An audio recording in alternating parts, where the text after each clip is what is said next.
మీ car కి best ceramic coating premier care Apexer car detailing studio for contact.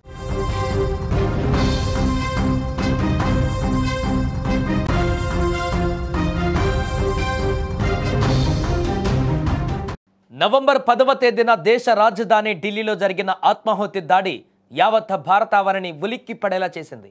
ఎర్రకోట సమీపంలో జరిగినటువంటి ఈ అమానుష ఘటనలో 12 మంది అమాయక పౌరులు ప్రాణాలు కోల్పోయారు.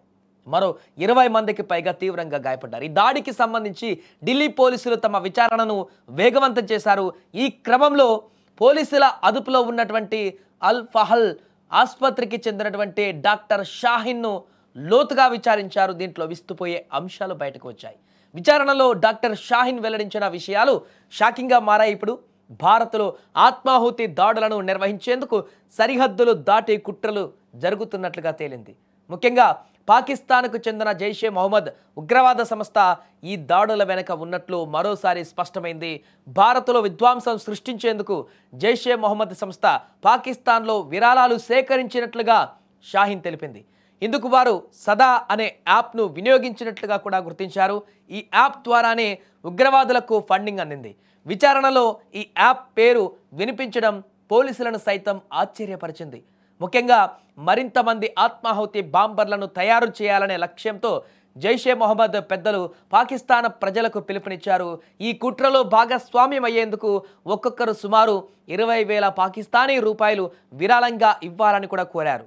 కేవలం మతభావాలను రెచ్చగొట్టి అమాయక ప్రజల నుంచి ఈ చందాలు వసూలు చేస్తున్నారు. అలాగే ఈ యొక్క చందాల ద్వారా వచ్చినటువంటి డబ్బులతో భారత్ పైన పూర్తిగా దాడులు చేయడానికి, అక్కడ ఇలాంటి వ్యక్తులను తయారు చేసి వారికి ప్రోద్బలం చేయడానికి, వారికి డబ్బులు అప్పచెప్పడానికి ఇవన్నీ కూడా వారు యాప్ ద్వారా ఈ యొక్క కార్యక్రమాలు చేస్తున్నట్టుగా గుర్తించారు. అంతేకాదు ఇక విచారణలో వారు ఆఫ్ఘనిస్తాన్ అదేవిధంగా పీఓకే ఆ ప్రాంతాలలో సరిహద్దు ప్రాంతాల నుంచి కూడా వ్యూహాలు పన్నుతూ భారతదేశం పైన ఈ యొక్క జైషే మొహమ్మద్కి సంబంధించినటువంటి సంస్థ భారత్ పైన కుట్రలు పన్నడానికి, భారత్లో పూర్తిగా విధ్వంసాన్ని రచించడానికి, ఇక్కడ ప్రజలను భయభ్రాంతులకు గురి చేయడానికి, ఇక్కడ ప్రాణాలను తీయడానికి చాలామందిని సిద్ధం చేసినట్టుగా తెలుస్తోంది. ఇప్పుడు ఈ యొక్క విచారణలో కొత్త అంశాలు కూడా తెరపైకి వస్తున్నాయి.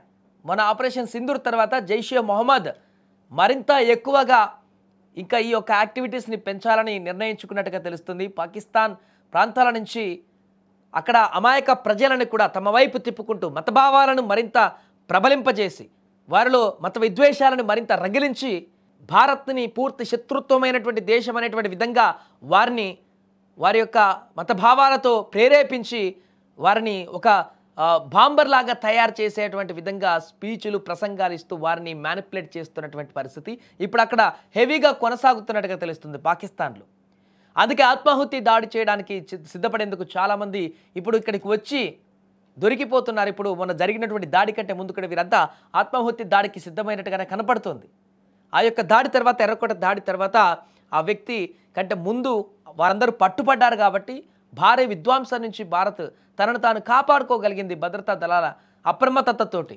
బాంబు దాడి అయితే జరిగింది ఢిల్లీలో, కానీ మిగతా ప్రాంతాలలో 2,900 కిలోల ఈ యొక్క పేలుడు పదార్థాలు లభించాయంటే అర్థం చేసుకోవచ్చు దేశవ్యాప్తంగా ఎన్ని పేలుళ్లకు సృష్టించి దేశాన్ని అల్లకల్లోలంగా చేయడానికి ప్లాన్ చేశారు.